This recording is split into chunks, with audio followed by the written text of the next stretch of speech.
Welcome. My name is Matt, aka Road Jedi 88. We are getting into Star Wars Galaxy of Heroes mods. General Veers. General Veers can be seen in both the film and the books. The Emperor Strikes Back and Return of the Jedi. Now I'm trying to remember if by chance he might make an appearance in the book The Shadows of the Empire as well, considering that was a bridge story gapper telling story from The Emperor Strikes Back to Return of the Jedi to first-time readers and movie watchers of Return of the Jedi. This is the order I would recommend if you want to get the full story and have less questions going into Return of the Jedi. Watch or read the books, the movie and books, A New Hope. Watch and read the movie and books, The Emperor Strikes Back. But there's no movie for The Emperor Strikes Back, and my generation has been begging for this for as long as since I was a kid, back in the 90s. This book, I believe, came out in the late 1980s, early 1990s.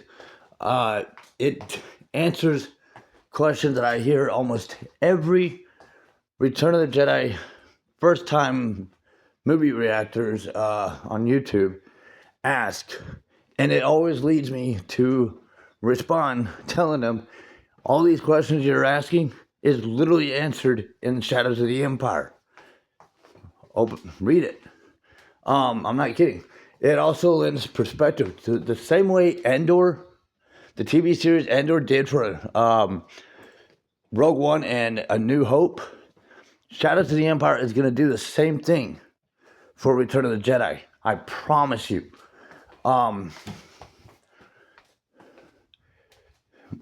There's a lot of things I bring up that I know you don't have to trust me on, but this one is definitely one I ask you trust me on it.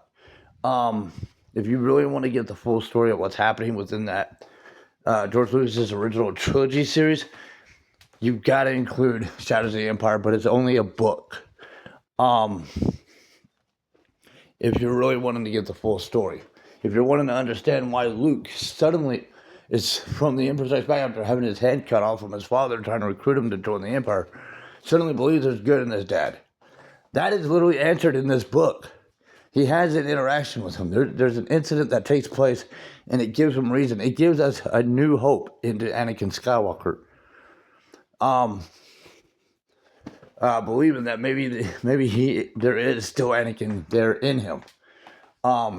It gives us that, and I really wish they would turn this into a movie. It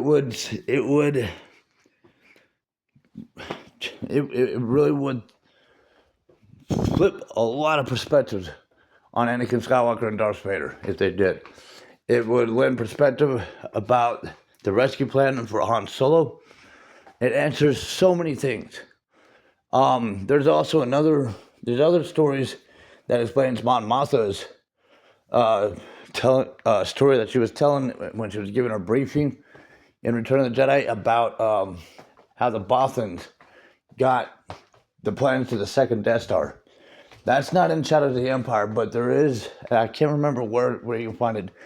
Return of the Jedi gives little brief details of it, but I think you get more of it from one of the post-Return of the Jedi books.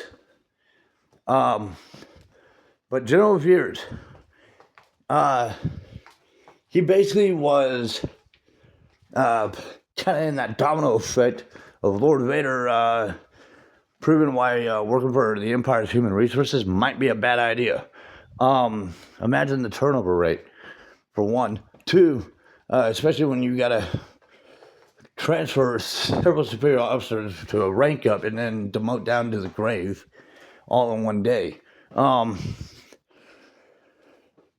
I would have hated to be in human resources that day. It makes me wonder how many human resource workers get choked out by Darth Vader, too. But with that said, General Veers eventually ends up getting kind of replacing all those guys. He shows up once again on the second Death Star in Return of the Jedi. The reason why I say I don't know if he shows up in Shadows of the Empire is because most of the focus is on Emperor Palpatine, Darth Vader, Luke, Leia, Lando, C-3PO, R2-D2, and Prince Xizor. A character that has yet to be introduced, and he was critical in this story. He played a critical role as to what led Luke to have the interaction he has, to believing that there was still good in Darth Vader. It's what brought my generation a new hope into Anakin Skywalker. But back to General Veers. If you go to my first video in my mods playlist on my YouTube channel, I definitively, by definition, define the various different types of characters, like support, attackers, tanks, healers, and as well as the same for the mods, the various different types of mods. And if you go to the online website, swgoh.gg, where you can get mod recommendations that sometimes goes against what the in-game tips are saying, just like this one. Online, they are recommending speed and health, whereas in-game, they're saying speed and critical chance. Is critical chance a bad idea? No. Not for this character, it's not. Because he's a support character, he's a leader.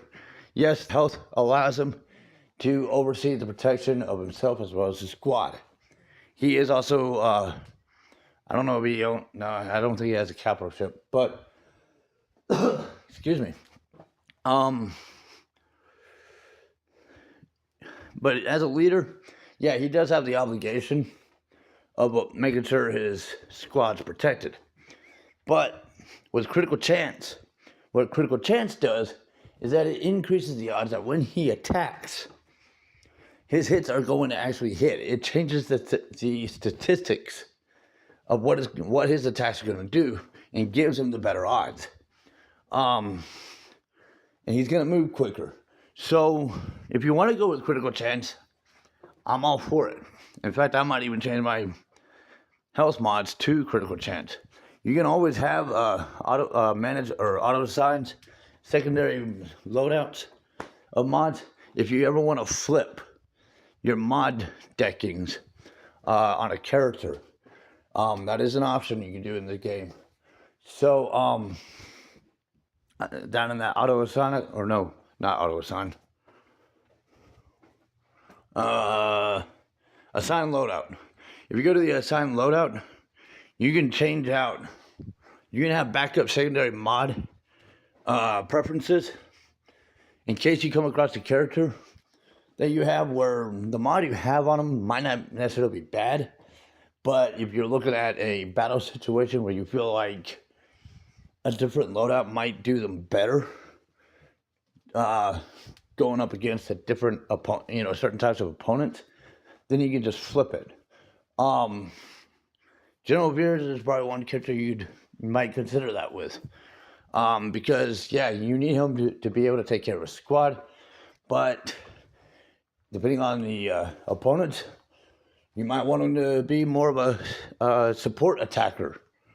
So it's whichever direction you want to go with that. That is General Veers mods for Star Wars Galaxy of Heroes.